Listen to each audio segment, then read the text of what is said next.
할렐루야, 반갑습니다. 한 주간 또 시작되었네요. 어제 또 지난 주일은 우리가 영상으로 예배드렸지만 또 다음 주일부터는 우리가 함께 교회 와서 예배드릴 수 있으면 좋겠습니다. 2020년 8월 31일 신성의 아침 시작하겠습니다. 함께 하실 찬송은 381장입니다. 나 캄캄한 밤 죄의 길에 방황했으나 주 크신 사랑 비칠 때 곧 어둠 떠났네. 사랑의 빛 오늘 내 맘에 사랑의 빛 항상 있도다. 내가 예수 믿고 죄짐 벗은 후 마음속에 항상 그 빛 있도다. 2절 저 검은 구름 하늘 덮고 풍랑 일어나 온 세상 캄캄하여도 내 맘에 빛 있네. 3절 나 빛 가운데 행할 때에 주 함께하니 이 어두운 세상 등지고 나 전진하리라. 4절 나 넓게 퍼진 저 들판을 지나갈 때에 저 영광스러운 그 열매 다 추수하겠네. 5절 나 잠시 후에 영광의 빛 내게 비칠 때 그 영광스러운 주 얼굴 나 친히 뵙겠네. 사랑의 빛 오늘 내 맘에 사랑의 빛 항상 있도다. 내가 예수 믿고 죄짐 벗은 후 마음속에 항상 그 빛 있도다. 아멘. 오늘 우리에게 주신 하나님의 말씀은 사무엘상 28장 1절 2절 말씀입니다. 그때 블레셋 사람들이 이스라엘과 싸우려고 군대를 모집한지라 아기스가 다윗에게 이르되 너는 밝히 알라. 너와 네 사람들이 나와 함께 나가서 군대에 참가할 것이니라. 다윗이 아기스에게 이르되 그러면 당신의 종이 행할 바를 아시리이다 하니 아기스가 다윗에게 이르되 그러면 내가 너를 영원히 내 머리 지키는 자를 삼으리라 하니라. 아멘. 오늘 말씀 제목은 딜레마입니다. 딜레마. 여러분 죄수의 딜레마라는 용어가 있습니다. 범죄자의 자백을 유도하려는 경찰의 회유로 시작하는 거지요. 두 명의 범죄자가 있습니다. 두 명의 범죄자가 체포됐는데 경찰은 두 명의 범죄자들의 공범 여부를 물어야 되는데 이 증거가 불충분해요. 그래서 경찰은 이 두 범죄자를 자백을 받아내기 위해서 어떻게 합니까? 서로 독방으로 따로따로 수감을 시킵니다. 그리고 경찰은 독방에 수감된 두 공범에게 동일한 제안을 해요. 똑같은 제안을 하는데 첫째, 공범인 두 사람이 서로 말을 하지 않고 묵비권을 행사한다면 양쪽 모두 6개월만 복역하면 된다. 이게 첫 번째 제안이고요. 두 번째 제안은 둘 다 자백하면 모두 2년씩 징역형을 받는다.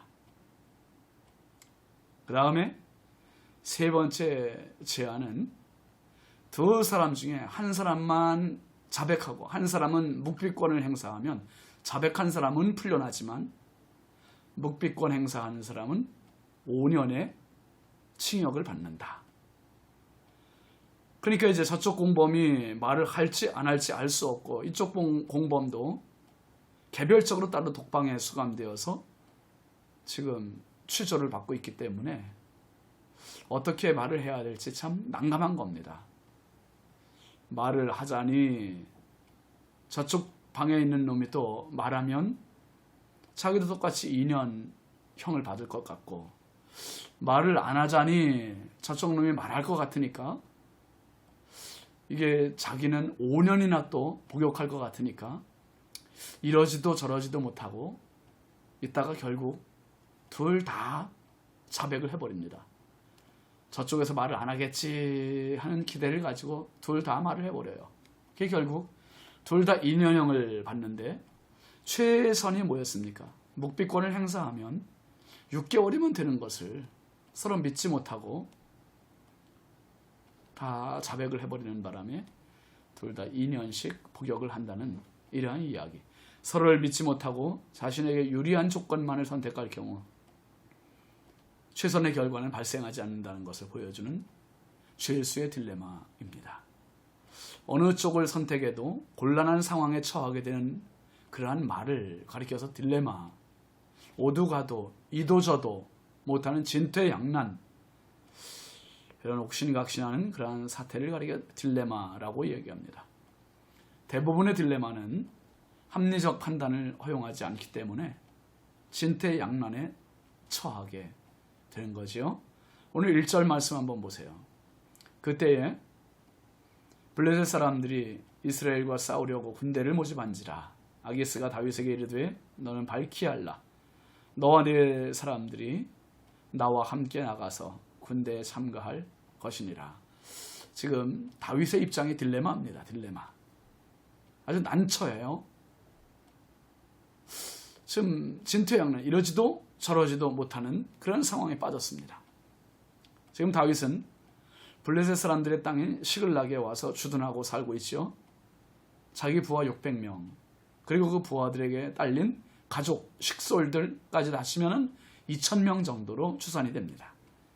그 많은 사람들이 함께 거주하는 거지요. 사울을 피해서 자기 발로 블레셋으로 간 것이었고, 또 블레셋 가드왕 아기스에게 한 성읍을 달라고 해서 지금 시글락에 거주하고 있습니다. 이런 일을 위해서 다윗답지 않게 한 번도 다윗은 기도했다는 말이 나오지 않아요. 어쨌든 지금 이 상황은 사울의 추적도 없지요. 가드왕 아기스가 의심하는 것도 없고, 뭐 전혀 불안할 것도 없고 두려울 것도 없고 그냥 마음 편히 지내는 것 같습니다. 전혀 걱정이 없어 보여요. 그런데 이게 웬일입니까? 블레셋이 지금 전쟁 준비를 해요. 전쟁 준비를 하는데 그 전쟁을 위해서 군사를 모집합니다. 군사 모집하는데 적군이 누굽니까? 누구와의 전쟁을 위해서 군사를 모집하는 겁니까? 맞습니다. 이스라엘과 싸우려고 군대를 모집한지라 그랬습니다. 이스라엘과 싸우려고. 이때 아기스 왕이 다윗에게 말하는 겁니다. 너는 나와 함께 군대에 참가하라. 다윗에게 자기 조국 이스라엘 군사들과의 전쟁에 참가하라는 말이에요. 이스라엘과 전쟁하라는 이야기죠. 여러분, 아말렉이라든지 블레셋이라든지 다른 족속들을 상대로 전쟁을 한다 치면 다윗은 뭐 할렐루야 하고서 나가서 이 아기스 왕의 은혜를 갚기 위해 열심히 싸울지 모르겠어요. 기쁨으로 나갈지 모르겠어요. 그런데 상대가 이방 나라들이 아니라 바로 자기 나라 이스라엘이라니 기가 막힌 노릇입니다. 만일 여기서 다윗이 안 됩니다, 나가지 않겠습니다, 그렇게 한다면 아기스 왕한테 다윗은 속마음을 들키는 겁니다. 다 탄로나는 겁니다. 그렇다고 또 가겠다고 선뜻 나설 수도 없는 이런 입장이에요. 나갈 수도 없고 안 나갈 수도 없는 이 딜레마에 지금 빠져 있는 겁니다. 다윗의 대답이 2절에 나오지요. 다윗이 아기스에게 이르되 그러면 당신의 종이 행할 바를 아시리이다 하니 아기스가 다윗에게 이르되 그러면 내가 너를 영원히 내 머리 지키는 자를 삼으리라 하니라. 다윗은 참 대답을 해도 아주 애매모호하게 대답을 했습니다. 당신의 종이 행할 바를 아시리이다. 가겠다는 말도 안 가겠다는 말도 아니에요. 해석하기 나름입니다. 그런데 아기스는 뭐라고 응대합니까? 내가 너를 영원히 내 머리 지키는 자로 삼겠다. 그게 다윗이 출정하는 것으로 믿고 자신의 호위병으로 삼겠다는 말이에요. 지금 다윗의 입장과 마음이 어떻겠습니까, 여러분? 전혀 예상치 못한 상황이 지금 자기 앞에 전개된 것이고, 이 말을 해놓고도 어떻게 처신해야 할지 모르는 이러한 상황 아닙니까? 여러분, 기도 없는 결정이 당장은 쉬워 보이고 당장은 옳아 보여도 그 한계를 보여주는 것입니다. 기도 없이 결정하면 자가당착의 딜레마에 빠지기 일쑤입니다. 다윗이 블레셋에 간 것부터, 아기스에게 성읍을 요구한 것부터, 또 모든 게 하나님의 뜻은 아니었음을 이제야 드러나게 된 것입니다. 인류 역사상 가장 풀기 어려운 난제의 딜레마가 성경에 나옵니다. 그것은 바로 하나님의 공의, 하나님의 사랑, 이 사이에 계신 하나님이 딜레마처럼 보입니다. 요한복음 8장을 보면 가늠하다 현장에서 붙잡힌 여인 이야기가 나오죠. 이 가늠하다 현장에서 붙잡힌 여인을 바리새인들이 예수님께 그 여인을 데리고 왔습니다. 그리고 예수님께 이렇게 따져 묻습니다. 모세 율법에는 가늠하다 현장에서 붙잡힌 여자들은 돌로 치라 했는데 당신은 어떻게 말하겠습니까? 예수님을 궁지에 몰아넣은 거지요. 자기들 딴에는 예수님이 이러지도 저러지도 못할 것이라고 생각을 하고 이렇게 말하는 겁니다. 만약에 돌로 치라 하면 율법을 이루는 것일지 모르지만 예수님 그동안에 말씀하셨던 사랑을 부르셨는데 사랑에는 저촉되는 거 아닙니까?